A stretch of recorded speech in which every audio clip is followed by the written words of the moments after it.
so এই ভিডিওটোত আমি আলোচনা কৰিম ক্লাছ 6 সায়েন্সৰ 8 নম্বৰ লেসনটো লেসনটোৰ নাম হৈছে জীৱ আৰু ইয়াৰ বৈশিষ্ট্যসমূহ বা ইংলিছত যদি কোৱা অৰ্গানিজম এণ্ড ইটস ক্যাৰেক্টাৰিষ্টিক্স সো ইয়াত আমি ইংলিছ আৰু অসমীয়া দুইটাই কোৱেশ্চন আনসাৰখিনি ডিসকাস কৰিম সো প্ৰথম অনুশীলনীৰ আমাৰ প্ৰথম প্ৰশ্নটো আমাক দিছে যে শুদ্ধ উত্তৰটোৰ গোলটো সম্পূৰ্ণকৈ পূৰ কৰা সো ইয়াত আমাক প্ৰথম প্ৰশ্নটো দিছে যে তলত দিয়া কোনবিধৰ বৃদ্ধি নহয় বৃদ্ধি অৰ্থাৎ ডাঙৰ নহয় সো আমি জানো যে গছজোপা ডাঙৰ হয় হিহুটো ডাঙৰ হয় পখিলাজনীও ডাঙৰ হয় ইয়াত ডাঙৰ নোহোৱা এটাই আছে যোনটো হৈছে সাইকেল সো আমি হেতু কাৰণে সাইকেলটোত গোল কৰিবা অৰ্থাৎ বি টোত গোল কৰিবা সো ইয়াৰ পিছত একেটাই প্ৰশ্ন ইংলিছত দিছে which of the following does not grow so উত্তৰটো আমি লিখিম অপচন বি সাইকেল সো হেনেকে 2 নম্বৰটোত আমাক কৈছে যে বীজৰ অংকুৰণত তলত দিয়া কোনবিধৰ প্ৰয়োজন নহয় সো আমি গম পাওঁ যে বীজ মানে হৈছে এটা গুটি সো গুটিৰ পৰা যেতিয়া গছজোপা ওলায় তেতিয়া আমাক কিহৰ দৰকাৰ নহয় বুলি কৈছে সো এই চাৰিটাৰ ভিতৰত গুটেকিটাৰ প্ৰয়োজন হয় অৰ্থাৎ ইয়াত যদি তোমালৈ কোৱা কোনটো প্ৰয়োজন নহয় সুধিছে হেতু আমি লিখিম যে অপচন সি হাড় অৰ্থাৎ যেতিয়া পুলি পা মানে গুটি পা পুলি ওলাব তেতিয়া আমাক হাড়ৰ প্ৰয়োজন নহয় যেতিয়া গছজোপা ডাঙৰ হ'ব তেতিয়া হাড়ৰ প্ৰয়োজন হয় কিন্তু যেতিয়া পুলি হৈ থাকিব বা গুটিটো পা পুলি ওলাব হয় তেতিয়া আমাক হাড়ৰ প্ৰয়োজন নহয় সো এটো কাৰণে উত্তৰটো হ'ল হাড় সো একেটাই প্ৰশ্ন ইংলিছত দিছে which is not required for seed germination so উত্তৰটো আমি লিখিম যে অপচন সি ফাৰ্টিলাইজাৰ সো ইয়াৰ পিছত আমাক 3 নম্বৰটো দিছে যে মাছে কিহৰ সহায়ত পানীত হাতুৰি ফুৰে সো উত্তৰটো আমি লিখিম ফান অপচন এ সো এটো গোল কৰিবা ইয়াৰ পিছত একেটাই প্ৰশ্ন ইংলিছত দিছে fish move in water with the help of there মানে কিহৰ সহায়ত উত্তৰটো আমি লিখিম অপচন এ ফিন্স সো একেটা আনসাৰ হয় সো ইয়াৰ পিছত আমাক 4 নম্বৰটো দিছে তলৰ কোনবিধ প্ৰাণী মাটি আৰু পানী উভয়তে থাকিব পাৰে সো মাছজনী পানীতে থাকে আমি গম পাওঁ যে মাটি আৰু পানী দুইটাত থকা এটাই জন্তু আছে হেতু হৈছে ভেকুলী সো শুদ্ধ উত্তৰটো হ'ব অপচন বি টো সো একেটাই প্ৰশ্ন ইংলিছত কৈছে যে which one of the following animals can live on land as well as in water so আমি জানো অপচন বি ফ্ৰগ সো ইয়াৰ পিছত আমাক 5 নম্বৰটো দিছে যে তলত দিয়া কোনবিধ গছৰ পাত স্পৰ্শ কৰিলে জাপ খাই যায় সো মানে আমি টাচ কৰিলে পাতখিনি জাপ খাই যায় সো আমি গম পাওঁ যে ইয়া শুদ্ধ উত্তৰটো হ'ব অপচন সি লাজুকী লতা সো লাজুকী লতা বুলি এজোপা গছ আছে যোনজোপা তোমালোকে পাতখিলা চুই দিলে জাপ খাই যায়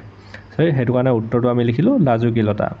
সো একেটাই প্ৰশ্ন ইংলিছত দিছে the leaves of which one of the following প্লেন্টস fold up on being touched fold up মানে হৈছে ঝাপ খাই যোৱা সো কি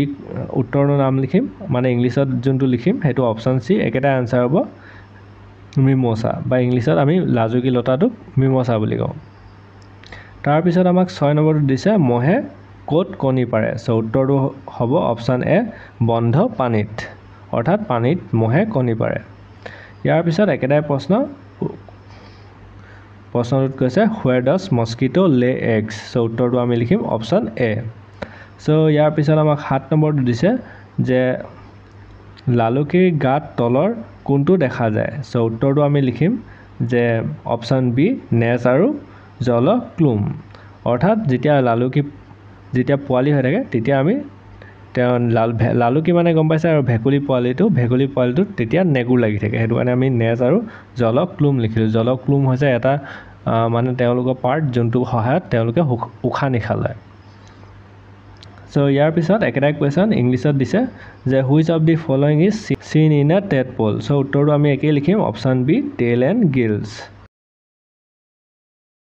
সো ইয়াৰ পিছত আমাক 8 নম্বৰখিনি দিছে এ স্তম্ভৰ লগত বি স্তম্ভ মিলোৱা বা ইংলিছত যদি কোৱা মেচ দা কলম এ উইথ কলম বি সো ইয়াৰ তোমালোকৰ একেই আনসাৰ হ'ব চাই মিলাই ল'বা সো ইয়াত কলম এত আমাক দিছে প্ৰথমটো ফুল ফুলা সো হেতু আমি মিলাম কলম বিৰ 4 নম্বৰৰ লগত 4 নম্বৰটো আমাক দিছে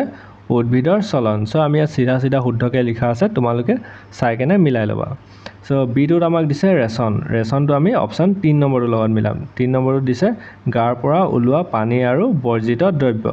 সো ইয়াৰ পিছত আমাক সি টোত দিছিলে কাণ্ড সো কাণ্ডটো আমি 2 নম্বৰৰ লগত মিলাম 2 নম্বৰটো আমাক দিছে ওপৰলৈ বাঢ়ে আৰু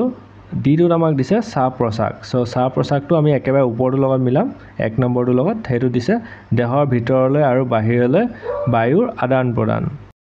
এতিয়া তোমালোকে যদি ইমানলৈকে চালা তেনেহলে সাবস্ক্ৰাইব কৰিব নাপাহৰিবা সো ইয়াৰ পিছত আমাক 9 নম্বৰখিনি দিছে যে উপযুক্ত শব্দৰ সহায়ত খালি ঠাই পূৰ কৰা বা ইংলিছত যদি কোৱা fill in the blanks with appropriate word so প্ৰথমটোত আমাক দিছে যে বীজৰ ভিতৰত থকা সৰু ডেছ দিছিলে আমি ডেছটো জেগাত লিখিলোঁ ভ্ৰণ সো ভ্ৰণৰ পৰা এজোপা পূৰ্ণাংগ গছ হয় সো ইংলিছতো একেটাই দিছে আমি লিখিম যে the tiny structure inside a seed that develop into a plant is embryo' so ইংলিছত এম্ব্ৰিঅ' লিখিম অসমীয়াত ভ্ৰণ বুলি কয় সো একেটাই বিটোত আমাক খালী ঠাইত যোনডোখৰ দিছে তাত আমি লিখিম উদ্দীপক আৰু ইংলিছত যোনটো দিছে সেইটোত আমি লিখিম ষ্টিমুলাই সো সেনেকৈ চিটোত যোনটো দিছে খালী ঠাইডোখৰত আমি লিখিম যে পিউপা আৰু ইংলিছত যদি লিখা একেটাই পিউপা তাৰপিছত ডিটোত আমাক দিছে যে চৰাই উৰিব পাৰে ই হৈছে জীৱৰ এটা বৈশিষ্ট্য মানে উৰিব পৰাটো হৈছে জীৱৰ বৈশিষ্ট্য সো একেটাই আনসাৰ ইংলিছত দিছে যে bird can fly which is a characteristic of living things so তাৰপিছত ইটোত আমাক দিছে যে সময়ৰ লগে লগে জীৱৰ কি হয় খালী ঠাইত আমি লিখিম যে বৃদ্ধি হয় সো একেটাই ইংলিছত লিখিম যে লিভিং থিংছ গ্ৰ' অভাৰ টাইম গ্ৰ' মানে বৃদ্ধি হোৱা সো ইয়াৰ পিছত আমাক এফটো দিছে মহে পিছত আমি লিখিম যে মেলেৰিয়া আৰু ডেংগু বেমাৰৰ বীজাণু কঢ়িয়ায় সো একেটাই ইংলিছত লিখিম যে malaria and dengue disease are transmitted by mosquitoes so ইয়াৰ পিছত আমাক যিটো দিছে ভেকুলী এবিধ উভচৰ প্ৰাণী সো ইংলিছত একেটাই লিখিম যে frog are a type of amphibian animal so ইয়াৰ পিছত আমাক 10 নম্বৰখিনিত দিছে যে ভেকুলী জীৱন চক্ৰত পোৱা স্তৰসমূহ শুদ্ধ ক্ৰমত লিখা মানে ভেকুলী সৰুৰ পৰা ডাঙৰ হোৱালৈকে কি বুলি কয় সো ইয়াত টোটেল 4টা অপশ্যন দিয়া আছে প্ৰথমটো দিছে কণী লালুকি ভেকুলী পোৱালি মানে পোৱালি ভেকুলী আৰু ভেকুলী দিছে সো সেকেণ্ডটোত আমাক দিছে পোৱালি ভেকুলী লালুকি কণী সো শুদ্ধ উত্তৰটো হৈছে অপশ্যন এ টো লিখি দিবা কাৰণ প্ৰথমতে কণী হয় তাৰপিছত কণীৰ পৰা লালুকি হয় লালুকিৰ পৰা পোৱালি ভেকুলী হয় পোৱালি ভেকুলীৰ পৰা ডাঙৰ ভেকুলী হয় সো শুদ্ধ উত্তৰটো হৈছে অপশ্যন এ সো ইয়াৰ পিছত একেটাই প্ৰশ্ন ইংলিছত দিছে যে select the correct order in the life cycle of a frog so option A টো হ'ব প্ৰথমতে এগ হ'ব তাৰপিছত টেডপোল হ'ব তাৰপিছত ফ্ৰগলেট হ'ব তাৰপিছত ফ্ৰগ হ'ব সো অপশ্যন এ টো লিখি দিবা সো ইয়াৰ পিছত আমাক 11 নম্বৰ প্ৰশ্নটোত দিছে যে পূৰ্ণাংগ ভেকুলীয়ে কিহৰ সহায়ত উশাহ নিশাহ লয় হাওঁফাওঁ নে জলক্লুম অৰ্থাৎ ইয়াত কৈছে যেতিয়া ভেকুলীটো ডাঙৰ হৈ যায় তেতিয়া কিহৰ সহায়ত উশাহ নিশাহ লয় সো উত্তৰটো আমি লিখিম যে পূৰ্ণাংগ ভেকুলীয়ে হাওঁফাওঁৰ সহায়ত উশাহ নিশাহ লয় সো আমি এটা কথা গম পালোঁ যে লালুকি যেতিয়া হৈ থাকে তেতিয়া আমি জলক্লুমৰ সহায়ত উশাহ নিশাহ লয় কিন্তু যেতিয়া ডাঙৰ হৈ যায় তেতিয়া হাওঁফাওঁৰ সহায়ত উশাহ নিশাহ লয় সো একেটাই প্ৰশ্ন 11 নম্বৰটো ইংলিছত দিছে যে what does an adult frog use to breathe lungs or gill so উত্তৰটো আমি লিখিম যে এন এডাল্ট ফ্ৰগ ইউজ লাং মানে হৈছে হাওঁফাওঁ সো ইয়াৰ পিছত আমাক 12 নম্বৰ কুৱেশ্যনটোত দিছে যে জীৱসমূহৰ মূল 3টা বৈশিষ্ট্য কি কি সো উত্তৰটো আমি লিখিম যে সকলো জীৱৰ মূল 3টা বৈশিষ্ট্য হ'ল চলন বৃদ্ধি আৰু শ্বাস প্ৰশ্বাস অৰ্থাৎ যদি জীৱ হয় তেনেহ'লে প্ৰথমতে চলাচল কৰিব লাগিব বা আৰু বৃদ্ধি হ'ব লাগিব বা ডাঙৰ হ'ব লাগিব আৰু উশাহ নিশাহ লৈ থাকিব লাগিব তেতিয়াহে আমি জীৱ বুলি ক'ম সো একেটাই ইংলিছত দিছে যে what are the 3 basic characteristic of all living organisms so উত্তৰটো আমি একেটাই লিখিম যে the 3 basic characteristic of all living organisms are movement growth and breeding so ইয়াৰ পিছত আমাক 3 নম্বৰটোত দিছে 13 নম্বৰটোত দিছে যে বহু প্ৰাণীৰ দৰে গাড়ী এখনো চলনক্ষম হোৱাৰ স্বত্তেও ইয়াক জড় বুলি গণ্য কৰা হয় কিয় মানে ইয়াত কৈছে যে গাড়ীখনো চলাচল কৰে আমি কৈছিলোঁ যে লিভিং অৰ্গেনিজম অৰ্থাৎ জীয়াই থকা জীৱ হ'বলৈ হ'লে চলন কৰিব লাগিব সো গাড়ীখনেও চলন কৰে সো তেনেহ'লে আমি তাক জীৱ বুলি কেলে নকওঁ সো উত্তৰটো আমি লিখিছোঁ যে বহু প্ৰাণীৰ দৰে গাড়ী এখনো চলনক্ষম হোৱাৰ স্বত্তেও ইয়াক জড় বুলি গণ্য কৰা হয় কাৰণ গাড়ীয়ে উশাহ নিশাহ নলয় আৰু সেকেণ্ডটো হৈছে গাড়ীয়ে বংশ বৃদ্ধি নকৰে মানে গাড়ী এখনৰ পৰা দুখন হৈ নাযায় সো সেই দুটা কাৰণত আমি ইয়াক জীৱ বুলি ক'ব নোৱাৰোঁ সো ইয়াৰ পিছত একেটাই প্ৰশ্নত ইংলিছত দিছে like animals a car can also' move but it does not considered as a living organisms give 2 reason so একেটাই প্ৰশ্ন দিছে আমি ইংলিছত লিখিম যে like animals a car can also' move but it is not considered as a living organisms 2 reasons are so দুটা reason আমি লিখিম যে প্ৰথমটো হৈছে কাৰ ডাজন্ট ব্ৰিথ আৰু 2 নম্বৰটো লিখিম কাৰ ডাজন্ট ৰিপ্ৰডিউচ সো ইয়াৰ পিছত আমাক 14 নম্বৰটোত দিছে জীৱৰ বাবে বংশবৃদ্ধিৰ কিয় প্ৰয়োজন সো উত্তৰটোত আমি লিখিম যে জীৱৰ বাবে বংশবৃদ্ধিৰ প্ৰয়োজন কাৰণ প্ৰজনন প্ৰক্ৰিয়াৰ দ্বাৰা বংশৰ ধাৰাবাহিকতা চলি থাকে বংশবৃদ্ধিৰ অবিহনে এটা প্ৰজাতি বিলুপ্ত হৈ যাব মানে যদি জন্ম নিদিয়ে তেনেহলে গোটেই বংশটো বা গোটেই প্ৰাণীটোৱে নাইকিয়া হৈ যাব ধৰি লোৱা যেনেকৈ সাপ এডাল আছে সো সাপটোৱে যদি কণী নেপাৰে তেনেহলে তাৰপৰা পোৱালি নোলালে আৰু সাপ জন্ম নহব যদি সাপ জন্ম নহয় তেনেহলে সাপখিনি নাইকিয়া হৈ যাব যেনেকৈ ডাইনোসৰ নাইকিয়া হৈ গ'ল সো সেই কাৰণে কৈছে যে বংশবৃদ্ধিৰ প্ৰয়োজন হয় সো একেটাই প্ৰশ্ন ইংলিছত দিছে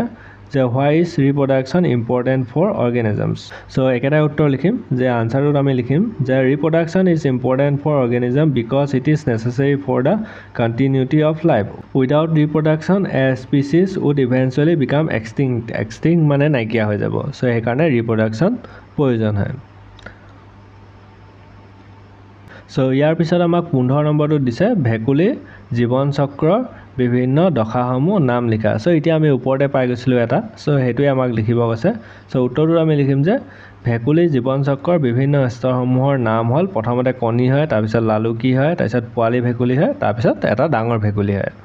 সো এটোৱে হৈছে তেওঁলোকৰ জীৱন চক্ৰ সো একেটাই প্ৰশ্ন ইংলিছত দিছে